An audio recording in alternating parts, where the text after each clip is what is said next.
is the Royal Enfield Classic 650, which is a mix of classic 350 design and shotgun 650 mechanicals. Yes, finally the 650cc motorcycle from Royal Enfield in the classic guise is here, and it looks absolutely phenomenal because retro design theme. Starts at rupees 4.3 lakhs, goes all the way till 4.46 lakhs for this color, which is the chrome color, and you get the retro elements which you get with the classic, which is a round headlamp, fully LED. This is the low beam, this is the high beam RE logo inside. There is this nice cap to it, which is again finished in chrome. However, unlike the shotgun 650, this one does not get upside down forks. These are regular telescopic forks, 43mm forks, and you get chrome here. In fact, chrome is splashed almost everywhere on this motorcycle, including on the spokes. So yeah, these are tube type tires. The tire size at the front happens to be a 190/19 320mm disc right here. RE badging here on the brakes, so I think this will happen on other motorcycles as well from Royal Enfield, because there it says Bybri. By the way, this particular motorcycle has a massive heart, which is not such a good thing. I mean, in terms of performance it is, however in terms of seating position it's not, because in spite of the fact that it has 800mm of seat height, you're not really comfortable unless and until you're really tall, because now the amount of width required for you is much more, because of which your legs kind of feel short and you're not able to touch the floor so comfortably if you're short. So you have to be above 6 feet. If you're not above 6 feet, please leave this video. What are you doing here? You can't even ride this motorcycle. And the ground clearance happens to be 154mm. The bike looks absolutely stunning. Look at it. Stellar. The design is phenomenal and everybody was raving about the quality of this motorcycle. However, this is not that great in terms of quality. This sort of a clip has come off. I'm figuring where I can put it back. Yeah, I've put it back here, so the clip quality could be better, but that's a minor thing. The major thing is, look at this, okay? The logo has come off here, or rather the sticker. So sticker quality is also not that nice, which is kind of surprising. You get adjustable levers here. Both the clutch and brake lever are adjustable. Round mirrors, obviously a classic thing, and everything is splashed in chrome. If you opt for one of the colors, the main stand as well as the frame will also be finished in that color. I think it's a teal color or something of that sort. There's some storage space here or what? No, this one does not open. Meanwhile, you get regular twin shocks at the rear, which is quite stiff, and the suspension actually comes from the shotgun 650, which is not such a nice thing. Travel at the front 120mm, travel at the rear 90mm, just not adequate enough. 300mm disc right there. Rear tire size 140/70/18. Yeah, that's a wide rear tire, and you get these dual exhaust, which are known as speed shooters or something of that sort. In fact, branding is everywhere, even on the foot pegs. But the problem is now, I'll show it to you on the other side. You can remove the rear seat, or rather the pillion seat, which has been removed at the moment. Classic design of the lights, round treatment, obviously hazards are working at the moment. And when I come here, let me show you the issue. So when I get off this motorcycle now, and when you're putting the side stand, you tend to hit here, because of which the chrome exhaust gets really very dirty, like really quickly. The seat is nice and wide. Fuel tank is massive. I think it's 14.8 liters, which can carry a lot of fuel for sure. And switchgear quality has improved because you get this chrome. Yes, there's chrome almost everywhere. The same cluster as the regular classic 350, which has a tripper navigation here. But there's some scratch or something of that sort here, so you can't really see clearly right there. But it shows you twin trip meters along with an odometer, and you also get to see the time and the fuel levels. Yeah, I don't know if it's very clear or not. Meanwhile, this is the button with which you can operate that. So this I button is basically for the information, and this is for the light control. High beam, okay, yeah. The problem is the pass switch is not that intuitive. Indicator here, the horn, that is loud, placed somewhere here. Where is it? Yeah, there it is placed. The horn is loud. I'm sorry, the bike has got really dirty because Mumbai rains now, very unforgiving. In a moment, it will just splash, make everything dirty and vanish. That's a bit of a problem. Pegs are center set. This also does not open because I think the airbox for the 650cc motorcycles is obviously bigger.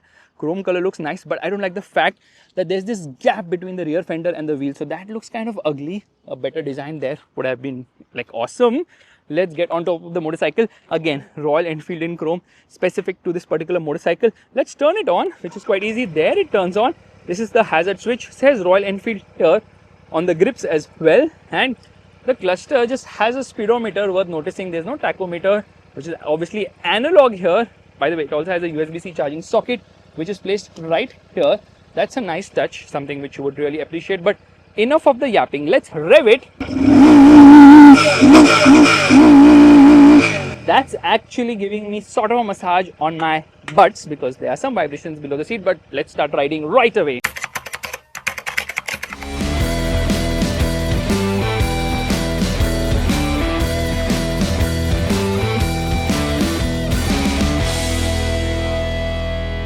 Alright, let's turn on the motorcycle. Oh, where's the key? I forgot the key in my pocket. I'm so stupid. Is it in my pocket or what? Yeah, it is. So used to keyless entry and all those things that I completely forgot. Let's turn on the motorcycle. Does this full swipe up thingy as well, and beautiful starts. Oh, and there we have gone ahead, installed the motorcycle by putting it in gear. And the first and most difficult task with this motorcycle is taking a U-turn, because at low speeds you can feel the weight. Yes, the weight is high at 243 kgs. Yeah, that is tough. So low speed you definitely feel all that weight. Pegs are center set. The motorcycle is actually very comfortable. And oh my god, yeah, it's not very comfortable actually. I said that too early. That's the Range Rover Sport which I'm shooting. So the motorcycle is not very comfortable for someone as tall as me. I think the seat height should have been even more, because I obviously feel a little uncomfortable on my hips right now. Yeah, it has a steel tubular spine frame, and the frame definitely gives your spine some workout, because this ride is not good at all. So over smooth roads it's good, but our roads are not smooth now, bro.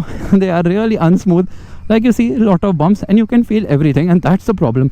This motorcycle does not have the classic DNA. Instead, it's having the DNA of the Shotgun 650, because it's based on the Shotgun 650. And oh my goodness, I have a river crossing ahead.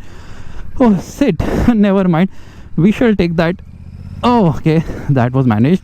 I thought, I'm going to end up dirting my clothes or shoes and all, but nothing of that sort, and off we go. Oh, okay. It is a very likable engine, definitely. 648cc. It's a twin cylinder engine, and it has good amount of low end grunt, has a lot of torque lower down, because of which it feels amazing to ride this motorcycle, because the engine is absolutely phenomenal here. Wow, what tractability. Obviously the low end is the best here, mid range is also good, top end is not there only. I think it redlines under 6000 rpm, which by motorcycle standard is quite less, but who cares, because this engine is so freaking awesome. Power output 46 horsepower, and the torque output is 52.3 newton meters. Again, mechanically it's the same as the Shotgun 650, which means the suspension as well as the engine tuning, everything is the same as the Shotgun 650. Maybe they could have tuned the engine for more classic duties, but that's fine. They should have at least tuned the suspension for classic duties, which they haven't managed to do. Once you get going up to speed, you know what, the weight can't be felt as much as it can be felt at lower speeds, so that's actually a good thing. And off we go. The bike sounds really nice. It's smooth, and it has some vibrations which you can feel on the pegs. You can feel the vibrations on the seat as well, on the tank, so I can feel my butts vibrate quite a lot. But it pulls to 100 kilometers per hour with so much ease. Is absolutely fantastic that it reaches 120 kilometers per hour effortlessly. This is what a classic should be, which this motorcycle is. Yeah, a perfect upgrade for people who have the classic 350. But just imagine, because of the kind of speeds and vibrations, your milk will now become paneer. And off we go, and launch control activated. First gear it does 63 kilometers per hour. In second gear it hits 90 kilometers per hour. In third gear it whizzes past 120, I hope. No, it is 115 kilometers per hour. In fourth gear, oh my goodness, there's a lot of wind blast, but this engine is absolutely phenomenal. Too much wind blast. It does almost 138 kilometers per hour in fourth. It's a 6-speed gearbox, which is also smooth shifting. The clutch is also on the lighter side. This is definitely a motorcycle which feels fast. It's fast. I know it doesn't do high top speeds, like it should not do more than maybe 150, 155 kilometers per hour, but who freaking cares? Because it is honestly awesome in terms of the acceleration, because of the kind of torque it has. And we just managed to cross the signal at the right time on orange light, which is fine. Yes, so grip levels are also decent. Handling is good once you're up to speed. Otherwise, low speed you can feel the weight, U-turn you can feel the weight. But once you're up to speed, the handling definitely feels good enough. The bike feels stable, other than the fact that there's a lot of wind blast, but that's expected because it doesn't have any windshield to help you from cheating the wind in any possible way. But right now I'm in 6th gear, okay, and we are doing like 80 kilometers per hour, and I open the throttle. It picks up pace leisurely, but then it has this thump, and the sound is so nice that you kind of enjoy the way this motorcycle gives you the experience of riding something which is just so damn quick. Engine is lovely. What an engine. Absolute phenomenal. The grunt, the torque, the pull, everything just feels phenomenal here. The only thing is the ride quality could be better. I mean, on these roads I'm not going to complain, because the ride is actually quite smooth. This motorcycle is so damn stable at high speeds. That's so phenomenal. And the brakes, they are also good enough here. and off we go. Time for a U-turn. The biggest issue of this motorcycle is the U-turn, and there I am taking so many lanes to do a U-turn. The road is wet, but that's fine. Oh my goodness, the punch, the pull, it actually pushes you back. That's the kind of torque it has to offer, which is absolutely phenomenal. Reaches 100 in a flash. Amazing. It's absolutely amazing how good the performance of this motorcycle is. But what they have done now with the rear suspension, they've messed it up. They should have retuned the rear suspension and the front as well to give it way better ride quality, because a classic should be able to go the long haul. The bike is comfortable, okay? I'm seated in an upright position. The peg position is front set. So overall, did I say center set before? I don't know. I don't remember. But yeah, it's sort of front set here. And no, it's actually center set, not front set. Little front centerish set. You get the drift. It's actually a very comfortable riding triangle, so I'm definitely comfortable on this motorcycle, so I can go the long haul, minus the suspension, which is not good here at all. They messed it up big time. The suspension should have been way more compliant. Unfortunately, it is not. Taking things from the Shotgun 650 made no sense here, but I don't know why they did it, because I think that would have been just easier. Will it go through this?